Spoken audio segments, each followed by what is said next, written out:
We continue now at the top of Daf Yud Zayin and Beis in Meseches Megillah. This is Megillah Daf 17b. The Gemara wanted to know the source for Rebbe. Rebbe says that when you recite Kriyas Shema, it has to be in Hebrew. So the answer is, it says in the pasuk V'hayu.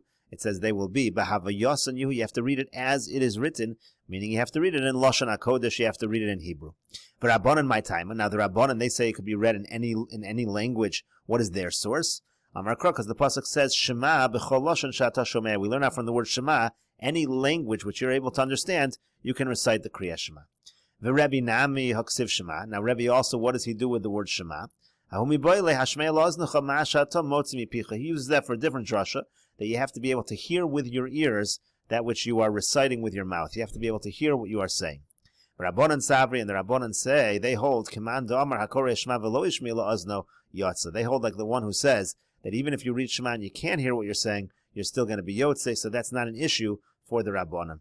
And the Gemara says, Rabbanan nami haksiv v'hayu. The Rabbanan also, doesn't it say v'hayu? They use that to say that you're not allowed to read out of order. That's the whole point that we're bringing this. The whole reason we're bringing this in the Gemara is the source of how come you're not allowed to recite the Kriyas Shema out of order. So this is the source, according to the Rabbanan, from the word v'hayu. The Rebbe shelo yikra l'mafreya. Now Rebbe, where does he know that you're not allowed to read it out of order? He learns it midevarim ha-devarim. It could have just said devarim. Instead, there's an extra hey ha-devarim. So that teaches us, again, that it has to be read in the proper order. But Rabbanan devarim ha-devarim lo mashmalu. The Rabbanan say the extra hey in devarim, that's not considered extra in the sense that we're not supposed to darshan that particular letter. So the Gemara now says, Lema kasava Rebbe kol Torah kula b'chol lashon nemra. Let us suggest that according to Rebbe, so the Torah was said in all languages. As Rashi over here says, b'chol lashon nemra likrosa b'chol lashon, meaning you can really read the Torah in general in any language. It was written to be read in any language. V'lachein it's starich b'kriyas shema v'hayu. That's why Rebbe says that you need the word v'hayu to say only in Lashon HaKodesh. In other words, really, at the starting point, the Torah is in every language, and the word v'hayu limits it and says it has to be in Hebrew. Because if you think that the Torah can only be read in Lashon HaKodesh in general, so lamali lemichta v'hayu. So what do you need v'hayu for? The Torah is only in Lashon HaKodesh anyway, so of course you have to read Kriyas Shema in Lashon HaKodesh. What would you need the word v'hayu for? So the Gemara says, no, it's darach, you might need the word v'hayu anyway. I might have thought, since it says Shema, that tells you it could be in any language, even if the Torah really is only in Hebrew, but the word Shema says you can recite the Shema in any language you understand. I might have thought that. So kasav rachmana v'hayu, that's why it says v'hayu, to say don't say that what it says Shema means any language. No, v'hayu means it has to be in Hebrew. And the Gemara says the same basic idea for the Rabbanan. Leima kasavri Rabbanan kol Torah b'lashon hakodesh nemra. Let's suggest that the Rabbanan hold that Torah is only in Hebrew. Your starting point is to say Shema only in Hebrew. Because if your starting point is any language, so lamali lemechtav Shema, what do you need the word Shema for? Anyway, the starting point is you can recite it in any language. So the Gemara says, no, it's needed. I might have thought v'hayu, like Rebbe says, it has to be in Hebrew. So kasav rachmana Shema, that's why the pasuk says the word Shema, to tell you, don't take v'hayu and say that means it has to be in Hebrew. It can be in any language. And the Gemara continues, tefillah minol, and how do we know by tefillah that it has to be in the proper order? The Tanya, as we learned in a brayso, Shimon HaPakoli histir shmona esrei brachos l'fnei Rebbe Gamliel al haseder b'Yavne. Shimon HaPakoli, he arranged the 18 brachos of the Shmona Esrei before Rebbe Gamliel in the proper order in Yavne. Amar Rabbi Yochanan says, V'yami lo b'masnisa tana. Some people say it was taught in a brayso. Meya ve'esrim zikenim. There was 120 elders. Uvahem kama neviim, and among them were several prophets.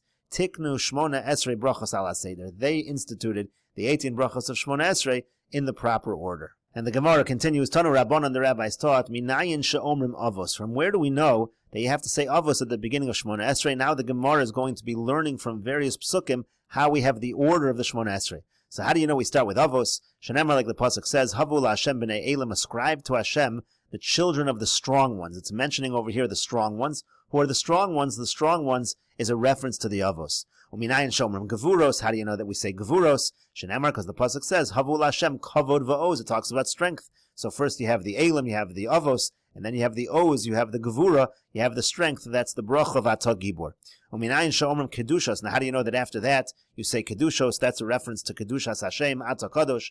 Shenemar, like the pasuk says, Havu la'Hashem Kevod Shemo, Hishtachavu Hashem Bahadras Kodesh. It mentions the Shem Hashem, it mentions Kodesh, holiness. That tells us the idea of Kedushas Hashem. Now, why did they decide that you should say Bina? That's the bracha of Atah Chonen La'adam Das, the bracha about understanding. How do you know you say that after Kedusha? Shenemar, because there's a pasuk that says, V'ikdishu es Kedosh Yaakov, talks about Kedusha, V'es Elokei Yisrael Ya'aritzu, and then it talks about Elokei Yisrael Ya'aritzu, V'samechle, V'yedu Toei Ruach Bina, talks about Das. So since it talks about Das and Bina, so therefore we understand that Bina should come after Kedusha. Umaro lomar teshuva achar Bina. Now how do you know to do teshuva after Bina? Because the pasuk says ulevavo yavin, talks about Bina. Vishav verapilo, and then it talks about Vishav, it talks about teshuva. So the Gemara says, Yachi, if so, lema refuah basra. You should all say refuah right after teshuva. Refu'enu should come right after hashivenu, but it doesn't. So basra the teshuva should come right after teshuva. So the Gemara says, Lo sakadaytach, don't think that. Because the pasuk says, V'yashuv el Hashem v'irachameyu v'el Elokeinu ki yar b'lisloach. So it says, first you have harotza b'seshuva, it talks about shuva, and then it talks about slicha. So that's why we do slach lanu right after teshuva. So the Gemara says, Umay chazis tesamachtaha, samachaha. How do you know which pasuk to rely on? You have one pasuk which indicates refuah should come, and another one which says slicha should come after teshuva. How do you know you do slicha? And so the Gemara answers, no, kosav kra'achrina, that there's actually another pasuk which indicates again that after the teshuva should come specifically slicha, and then only after that should come refuah. The pasuk says, Hasolech l'chol avonaychi, harofe l'chol tachaluaychi, hagoal mishachas chayoichi. In other words, the pasuk is saying first you have slicha, and then you're going to mention things like refuah and geula. That shows that slicha should come first. And so the Gemara asks, L'meimer de geula refuah basar slichi. Does that mean to say that geula and refuah really should come after the slicha, after the forgiveness? V'aksib, but the pasuk says, like we said before, the pasuk says v'shav v'rapelo. First you have teshuva, and then you have the refuah. So it sounds like refuah should come right after. And to that the Gemara says, Ahu lav refuah de tachaluimhi, ela refuah de slichi. That refuah over there is not talking about the healing of when a person is sick. It's talking about the healing, meaning the forgiveness. And the Gemara says, Umaro lomar geula b'shvius. So why did they understand that they should do geula in the 7th bracha? Why is the geula coming before the refuah of the 8th bracha? Amar Rava says, Mitoch sha'asidin li goel b'shvius. Since in the 7th year, that's when the geula is going to come, lefikach kavua b'shvius. That's why they said it's in the 7th year. So the Gemara says, 1 second, who says that the 7th year is geula? V'amar mar. But didn't the master say, B'shishis kolos, in the 6th year, that's going to be when there's the rumblings, when there's the sounds. B'shviyas milchamos, in the 7th year is going to be the wars. And b'motzoi shviyas, and only following the shviyas year, ben David ba, that's when Mashiach is going to come. So what do you mean? It's not in the 7th year that there's Mashiach, it's actually going to be in the 8th year. So the Gemara says, no, milchama nam yaschalta de geulahi. The war itself is the beginning of the redemption. You see that the redemption comes in the 7th year, and again, that's why it's the 7th bracha. And Rashi over here explains, Umaro lomar geula b'shvias. Why do they say geula as the 7th bracha v'lo refuah achar slicha? You should do refuah immediately after slicha. It shouldn't be geula after slicha. Kedechsiv kra, like the pasuk itself says, like we quoted. Hasolech l'chol avonaychi, harofi l'chol tachaluaychi. First it mentions slicha, then refuah, then geula is mentioned. So to that, the Gemara says, Mitoch sha'asidin li goel b'shvias, because in the future, we are going to be redeemed in the 7th year. That means to say, the 7th year, the Shemitah cycle. Shavua sheben David ba, bo cholok mishar shanim. That year, that set of 7 years, that Shemitah cycle that Mashiach will come, has certain characteristics each of the years. Kedamrinu in Perek Chelek, Shana Rishona Roev, V'lo Roev, Adu Vashvias Melchamos, U'v'Matzai Shvias ben David ba. It says in the Shemitah years, the wars, Matzai Shvias, the year after the Shemitah year, that's going to be when Mashiach comes. Aschalta de Geulahi, it's the beginning of the redemption, that's the war. The Alpha Gav de Hai Geula Lav Geula de Golasi. Now, even though that's not the full redemption from exile, Elashi Galenu Min Hatsaros Habos Alenu Tamid, to Habirchas Kibbutz Uvinyan Yerushalayim, V'Tzemach David Yesh L'chol Achas V'Achas Bracha Liatzma, Levad Migula Zu. So Rashi points out there's a lot of brachas that have to do a little bit with Geula. You have the bracha about kibbutz, about the ingathering, about the building of Yerushalayim. You have Tzemach David. All of those have to do with a certain kind of redemption. Nevertheless, Kavan the shame Geula Allah Kavua b'Shvias. Nevertheless, the war itself is the beginnings of the redemption. It has to do with redemption, so therefore it's placed as the 7th bracha. And the Gemara continues, Umaro loma refuah b'Shminis. So why did they see fit that refuah should be the 8th bracha? Amar Rabbi Achar. So Rabbi Achar answers, Mitoch shenosna mila b'Shvias. Since bris milah is on the 8th day, shetzrich refuah, and that requires refuah. that requires healing, lefikach kavua b'shminis. That's why the bracha of Rifa'inu is the 8th bracha. Umaro lomar birchas hashanim b'teshiyas. Now, why did they see fit to put the 9th bracha as birchas hashanim? Amar Rabbi Alexandri said, Keneged mafkiye she'arim. It's corresponding to those who cause the prices to rise. Tichsiv, like the pasuk says, Shavor Zeroa Rasha v'David ki amra b'teshiyas amra. As Rashi over here says, Shavor Zeroa Rasha, you should break the wicked. Elo hamiyakrones hatvua, the wicked here are referring to those who cause the prices of the tvua to go up. Umafkiye nes hashar. Again, they cause those prices to rise, and that poses a difficulty to people in terms of buying the food. That's why it has to do with the birchas hashanim, HaKadosh Baruch Hu providing the food. Now, how do you know this pasuk is talking about people who cause the prices to rise? Because it's the context of that parsha. It says, Yorev v'mister ka'arye besuko Yorev lachtof ani. Talks about taking from the poor. Do the people who are robbing, they rob the poor? People ambush the wealthy. They try to get money from the wealthy. So no, it's not talking about people who are literally robbers. It's talking about people who cause the prices to rise. Who for those people, they're really causing the prices to rise and they're harming the aniyim. In this pasuk over here, David is davening for mercy on this matter. Shavor Zeroa Rasha v'tein sova b'olam. He's saying there should be plenty in the world. The prices shouldn't go up.